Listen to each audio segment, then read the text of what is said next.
Ibu bapa, saudara-saudara yang dikasihi Tuhan, Shalom. Kita jumpa kembali dalam acara Sapaan Rohani hari ini. Mari kita bersama-sama berdoa. Bapa di dalam surga, kami bersyukur untuk hidup yang Engkau karuniakan dan untuk segala berkat yang telah Engkau siapkan, agar hidup kami boleh bermakna dan seturut dengan apa yang Tuhan inginkan.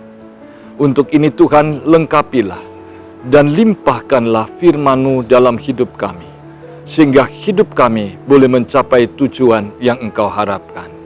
Dalam nama Kristus kami mohon. Amin.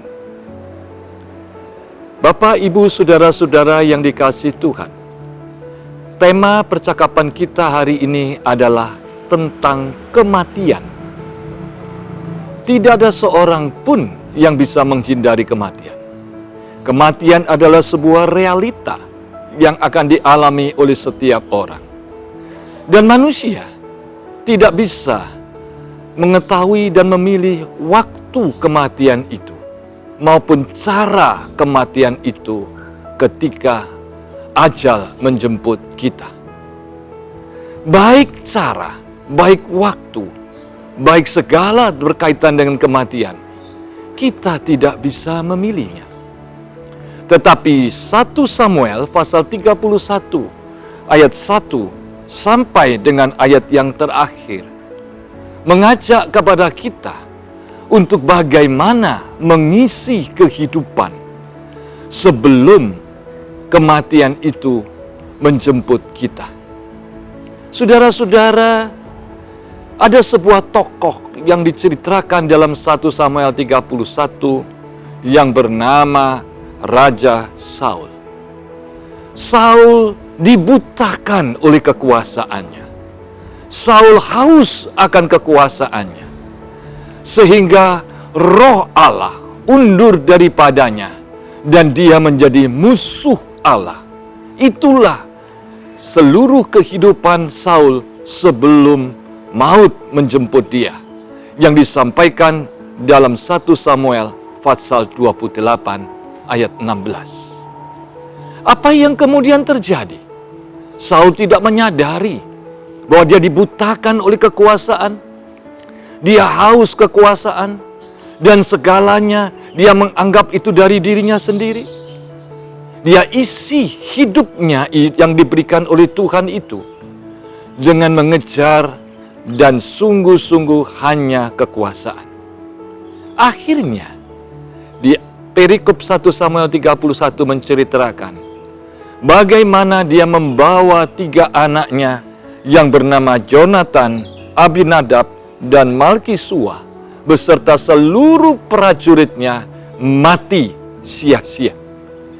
Saudara-saudara yang terkasih dalam Tuhan Yesus, saya dan saudara tidak tahu kapan kita akan mati. Kita pun tidak bisa memilih cara kematian kita. Ada orang yang meninggal ketika dia sedang berdoa dengan kusuk dalam sebuah ketenangan di kamarnya. Puji Tuhan, luar biasa. Tetapi ada juga hamba Tuhan yang meninggal ketika dia menjadi seorang misionaris, meninggal dalam keadaan tragis. Cara kematian dua-duanya tetap berharga di mata Tuhan. Karena hamba-hamba Tuhan seperti ini adalah dia mengisi hidupnya sungguh-sungguh berkenan kepada Tuhan, dan roh Allah tidak meninggalkan dia. Hari ini ada orang yang meninggal dalam keadaan tidur, dalam keadaan sehat, dalam keadaan nyaman dan tenang dan damai. Ada orang yang meninggal karena bergumul dengan sakit, berjuang melawan sakit penyakit yang luar biasa. Apakah berkurang makna hidupnya? Tergantung. Apakah dia mengisi hidupnya sungguh-sungguh bermakna di hadapan Tuhan, hidup takut akan Tuhan, dan roh Allah tetap menyertai, dan dia tidak menjadi musuh Allah.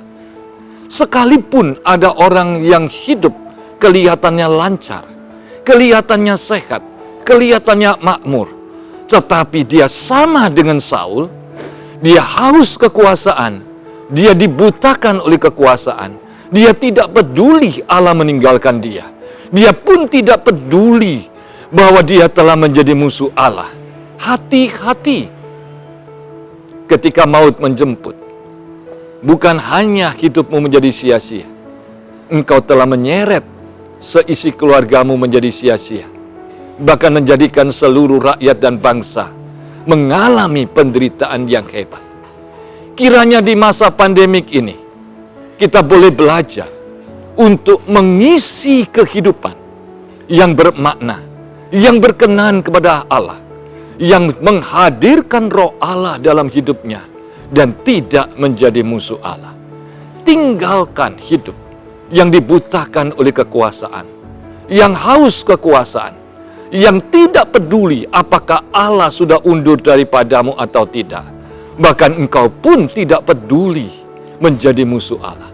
Karena akan tiba waktunya, maka hidupmu menjadi sia-sia dan engkau menjadi penderitaan bagi orang-orang yang kau cintai oleh seluruh hidupmu, dan hidupmu dipermalukan oleh Tuhan. Amin. Mari kita berdoa. Bapa di dalam sorga, ketika kami melihat, mendengar, merasakan suasana di pandemik ini sangat mencekam, sehingga hidup kami menjadi was-was dan kehilangan damai sejahtera. Karena kami berpikir tentang kematian dan cara mati.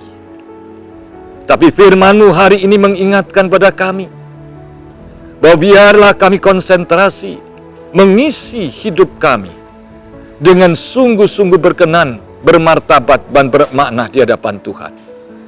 Kiranya yang selalu menjadi konsentrasi kami adalah, apakah roh Allah masih ada dalam hidup kami? Apakah kami masih taat kepada Allah? Dan apakah kami menjadi sahabat Allah yang dekat? Ataukah kami saat ini sudah menjadi musuh Allah? Jauhkan kami dari haus, dari kekuasaan, kekayaan. Jauhkan kami dari dibutakan oleh kedudukan, kekuasaan, dan kekayaan. Biarlah hidup kami boleh memberikan yang terbaik untuk mengisi hidup selama nafas masih ada, sebelum maut menjemput kami. Biarlah itu menjadi sebuah persembahan yang hidup dari hidup kami di hadapan Tuhan. Berkati seluruh keluarga, seluruh orang-orang yang kami kasih, dan seluruh rakyat bangsa Indonesia yang kami kasih. Lepaskanlah kami semua dari segala belenggu penderitaan, dan biarlah kami boleh bersatu, berjuang untuk menuju masa depan yang memuliakan Tuhan dan menjadi berkat bagi banyak orang. Dalam nama Tuhan Yesus kami mohon. Amin.